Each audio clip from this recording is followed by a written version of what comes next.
ರಾಜಕೀಯ ಹೈಡ್ರಾಮಾಕ್ಕೆ ಕಾರಣವಾಗ್ತಿದೆ ನಗರಪೇಟೆಯಲ್ಲಿ ನಡೆದಂತಹ ಹಲ್ಲೆ ಪ್ರಕರಣ. ಭಾನುವಾರ ಸಂಜೆ 6:30ಕ್ಕೆ ನಡೆದಂತಹ ಹಲ್ಲೆ ಪ್ರಕರಣ ಈಗ ರಾಜಕೀಯ ಹೈಡ್ರಾಮಾಗೆ ಕಾರಣವಾಗ್ತಾ ಇದೆ. ಬೆಳಗ್ಗೆ ಮೊದಲು ಸುರೇಶ್ ಕುಮಾರ್ ಅವರು ಸ್ಥಳಕ್ಕೆ ಬಂದಿದ್ರು, ರಾಜಾಜಿನಗರದ ಶಾಸಕರು.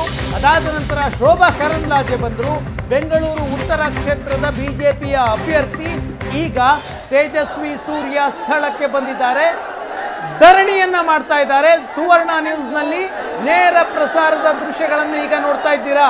ಹನುಮಾನ್ ಚಾಲೀಸಾ ರ್ಯಾಲಿಗೆ ಪೊಲೀಸರು ತಡೆದ್ರು, ರ್ಯಾಲಿಗೆ ಅನುಮತಿಯನ್ನ ಪಡೆದಿಲ್ಲ ಅನ್ನುವ ಕಾರಣವನ್ನು ಕೊಟ್ಟು ಈ ರ್ಯಾಲಿಯನ್ನು ಪೊಲೀಸರು ತಡೆದ್ರು. ಸುರೇಶ್ ಕುಮಾರ್ ಮತ್ತು ಶೋಭಾ ಕರಂದ್ಲಾಜೆ ಅವರನ್ನ ಅಲ್ಲಿಂದ ಬಲವಂತವಾಗಿ ಬೇರೆ ಕಡೆಗೆ ಕರೆದುಕೊಂಡು ಹೋಗಲಾಯಿತು. ಈಗ ತೇಜಸ್ವಿ ಸೂರ್ಯ ಸ್ಥಳಕ್ಕೆ ಬಂದಿದ್ದಾರೆ, ಧರಣಿಯನ್ನ ಮಾಡ್ತಾ ಇದ್ದಾರೆ.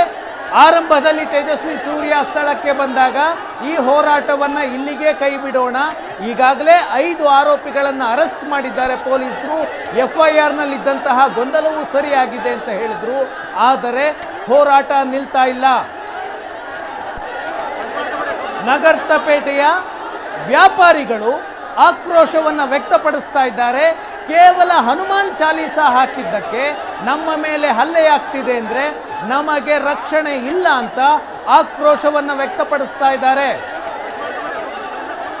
ತೇಜಸ್ವಿ ಸೂರ್ಯ ನಿನ್ನೆ ಸಂಜೆ ಕೂಡ ನಗರಪೇಟೆಗೆ ಬಂದಿದ್ರು. ಆರಂಭದಲ್ಲಿ ನಾಳೆ ಹನುಮಾನ್ ಚಾಲೀಸಾ ರ್ಯಾಲಿಯನ್ನು ಮಾಡೋಣ ಅಂತ ತೇಜಸ್ವಿ ಸೂರ್ಯ ಅವರೇ ಕರೆ ಕೊಟ್ಟರು. ಅವರ ಕರೆಗೆ ನಗರಪೇಟೆಯ ಎಲ್ಲ ಹೋರಾಟಗಾರರು ಬೆಂಬಲವನ್ನು ವ್ಯಕ್ತಪಡಿಸಿದ್ರು. ವ್ಯಾಪಾರಿಗಳು ಇವತ್ತು ಸ್ವಯಂ ಪ್ರೇರಿತವಾಗಿ ಅಂಗಡಿಗಳನ್ನು ಬಂದ್ ಮಾಡಿ ಹೋರಾಟದಲ್ಲಿ ಭಾಗಿಯಾಗಿದ್ದಾರೆ. ಇಡೀ ನಗರಪೇಟೆಯಲ್ಲಿ ಜೈ ಶ್ರೀರಾಮ್ ಘೋಷಣೆಗಳನ್ನು ಕೂಗಲಾಗ್ತಾ ಇದೆ. ಶೋಭಾ ಕರಂದ್ಲಾಜೆ ಸ್ಥಳಕ್ಕೆ ಬಂದಿದ್ರು, ಅವರನ್ನು ಪೊಲೀಸರು ವಶಕ್ಕೆ ಪಡೆದ್ರು. ಶೋಭಾ ಕರಂದ್ಲಾಜೆ ಆಕ್ರೋಶವಂತ ಸಿಡಿ ಹಾಕಿರುವಂತ ಅಂಗಡಿಯ ಹನುಮಾನ್ ಚಾಲೀಸಾ ಹೇಳ್ತಾ ಇರುವಂತ ಸಿಡಿ ಹಾಕಿರುವಂತ ಅಂಗಡಿಯವನಿಗೆ ಕೂಡ ಇಷ್ಟೊಂದು ದೌರ್ಜನ್ಯ ನಡೆಸ್ತಾರೆ, ಹೊಡಿತಾರೆ ಅಂತಂದ್ರೆ ಇದಕ್ಕೆ ಕಾರಣ ಕಾಂಗ್ರೆಸ್. ಯಾವಾಗ ಸಿದ್ದರಾಮಯ್ಯನವರು ಸರ್ಕಾರ ಬಂತು ಅವತ್ತು ಕಾನೂನು ಸುವ್ಯವಸ್ಥೆ ಪೂರ್ತಿ ಹಾಳಾಗಿದೆ. ಕಡೆ ಬರ್ತಾರೆ, ಅವರನ್ನು ಕೊಲೆ ಮಾಡಕ್ಕೆ ನೋಡ್ತಾರೆ, ತೊಂದರೆ ಕೊಡ್ತಾರೆ. ಒಂದೊಂದು ಜಿಲ್ಲೆಯಲ್ಲಿ ಒಂದೊಂದು ಘಟನೆ ನಡೀತಿದೆ. ಇವತ್ತು ಮುಸಲ್ಮಾನರಿಗೆ ಈ ಧೈರ್ಯ ಹೇಗೆ ಬಂತು?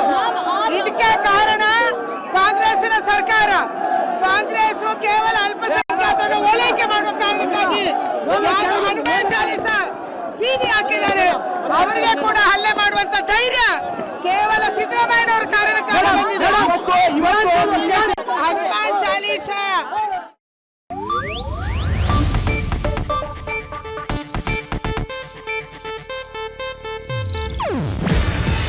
ಇದು ಏಷ್ಯಾನೆಟ್ ನ್ಯೂಸ್ ನೆಟ್ವರ್ಕ್ ಪ್ರಸ್ತುತಿ.